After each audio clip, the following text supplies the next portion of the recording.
One of them was granted house arrest and able to leave the jail.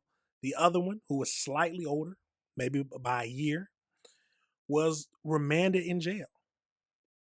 Now, is that fair? Should they both have been remanded in jail? Should they both have been let go to go home? We'll find that out. And then I think one of them is currently not even in custody.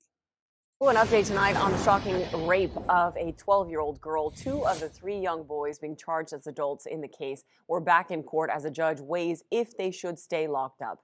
Local 10 Syra Onward joins us live from the courthouse in Miami with the testimony that brought one of the suspects to tears. Syra? So, Nicole, what these teens are in is an Arthur hearing, which would determine if they could be released on bond, even though they're charged with offenses that would typically keep a suspect behind bars. Clearly, at that age, the understanding of actions and the consequences are not the same as an adult person. The attorney for Nelson Nunez arguing his 13-year-old client should be released from jail on bond as he awaits trial. Nunez is charged for the disturbing June 2025 rape of a 12-year-old girl in Overtown. He's charged along with two other minors, 12-year-old Josiah Jones and now 15-year-old Xavier Tyson. Tyson is not in custody. Who exactly held you down? It's Xavier Tyson and Josiah Jones.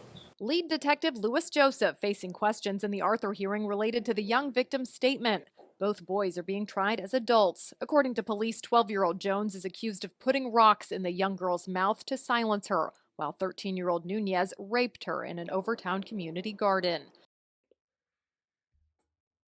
Send them both to jail. It's as simple as that. Come on now. What are we talking about here? Should they be released back with their family? No, they shouldn't at all. They need to be right there in jail where they deserve to be. They talking about, oh, well, at this age, they don't clearly understand the consequences of their actions. Bull crap. Come on now. Come on. Let's think about it when we were their age. We knew what would happen. At least I did. 10, 11 years old, I knew what would happen if I do something crazy. I'm going to jail. I got enough family members in there already. No, come on now. Let's not have them put the veil over our eyes, y'all. Let's keep going though. Jones, emotional in the courtroom as a detective, recounts the victim's statement. You continue in your report. JJ told Nelson Nunez and Xavier Tyson that they were going too far. Correct. And they is Nelson Nunez and Xavier Tyson, correct? Correct. Also testifying, a forensic psychologist speaking on the possible impact of housing a juvenile within an adult correctional facility. In general, my concern would be that you have somebody who is not just a juvenile, but quite young, who would inherently need to be segregated from the general population that they serve. So again, this is an Arthur hearing which could determine pre-trial release. This is not the actual trial, and this hearing is ongoing. It'll pick back up Monday. Yep. So it has been announced, but let's go over into this next video. So an update today after three boys are accused of raping a 12-year-old little girl in Miami. A judge made a decision about whether some of those suspects will stay behind bars. Local 10 Syra Onward is live in Miami with that ruling. And Eric Christie, an Arthur hearing wrapped up today for the two of the boys accused in the rape of a 12-year-old girl in Overtown that happened last summer. Now, in an Arthur hearing, a judge determines if pretrial release can be granted, even though a suspect or suspects face charges that typically are offenses that are so severe that bond isn't granted. Let's take you to video now from today's hearing, and I'll tell you some more details about what happened. There were two very different outcomes today. 13-year-old Nelson Nunez, the suspect accused of raping the young girl, will remain behind bars in an adult correctional facility as he awaits trial. Over the past several days, his attorney had Nunez's family members tell the judge how they would ensure his supervision if he were to be released. The judge was not convinced. However, 12-year-old Josiah Jones, the suspect accused of putting rocks in the young girl's mouth to silence her as she was allegedly being raped by Nelson Nunez, will be allowed to go home as he awaits trial. He'll be on lockdown at home. He'll have to attend virtual school and can't have access to the internet outside of school, and may not contact the victim or any other defendants. So both suspects are being tried as adults. We spoke to attorneys for both suspects after the ruling. Now, let's think about this, y'all. Is that fair? This little boy who gets to go home, obviously the one who actually sexually assaulted the 12-year-old deserves to stay in jail. But the 12-year-old who put the rocks in the little girl's mouth to silence her, he gets to go home, eat some good home cooked meals. Is that right? In my opinion, they both need to stay in jail without bond and just stay in there to the trial. That's my opinion. But let me know your thoughts. But let's keep going into this. Now, that doesn't mean he's going to stay in custody forever. It just means for now, as we are defending the case and resolving the case, he will remain in custody. My client received a substantial different outcome because he was in substantially a different position. The position he was in was that he was forced to do the things that he did by the other two children as a threat of force. And those were the words of the young victim herself. Oh.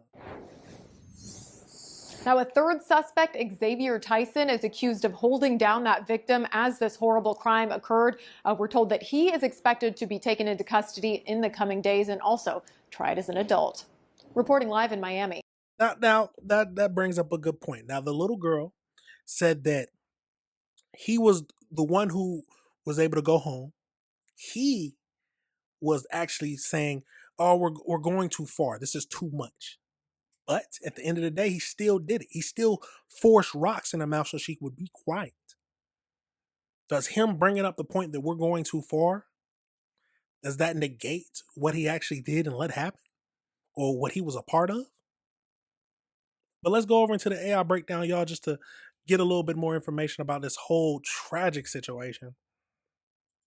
So let's jump over into it and see what we can find out. So as we know, in the significant case that happened today, two of the three boys charged as an adults for the sexual assault of that 12-year-old girl. So we know that the 12-year-old Jones was granted house arrest and bond. His defense argued that he was coerced into participating by the older boys and that he was telling the others that this is rape and we shouldn't be doing this. Yet he still put some rocks in her mouth. I guess so. So we know that the 13-year-old was denied bond and will remain in jail while awaiting the trial. Now here's the kicker now. Xavier, 15 years old, is currently not in custody, though a warrant out for his arrest after he reportedly moved out of state. How do you let that happen?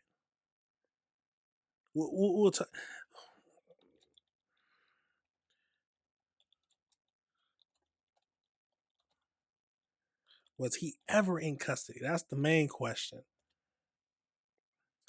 How do you let that happen? Has not been booked into a adult jail system as of late March, while his co-defendants, the two, were held in the Metro Detention Center after the indictment. Tyson was reportedly as being out of custody or out on bond during the most recent pretrial. Wow.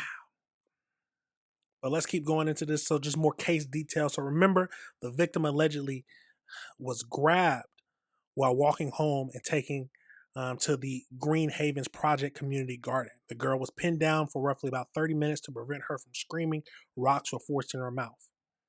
The attack ended when the girl's father, who was searching for her, began calling her name. All three boys faced various felony counts, including sexual battery, kidnapping, and false imprisonment. They all had pleaded not guilty. But how in the world do you let one of these boys leave the country? That's the greatest question in the world, y'all. But let me know your thoughts on this. Do you think that it's right for that one boy to be sent home? Or do you think for some reason they both should be sent home? Let me know your thoughts on this situation, y'all. Let me know if you disagree with anything I said. I've said it several times before. Big boy crimes need big boy time. None of that slap on the wrist stuff. And frankly, I don't care that he said that this is. I don't know if I truly believe that he was coerced.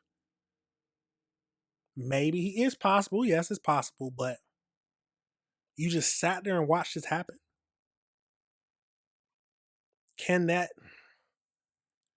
can does that negate what you did?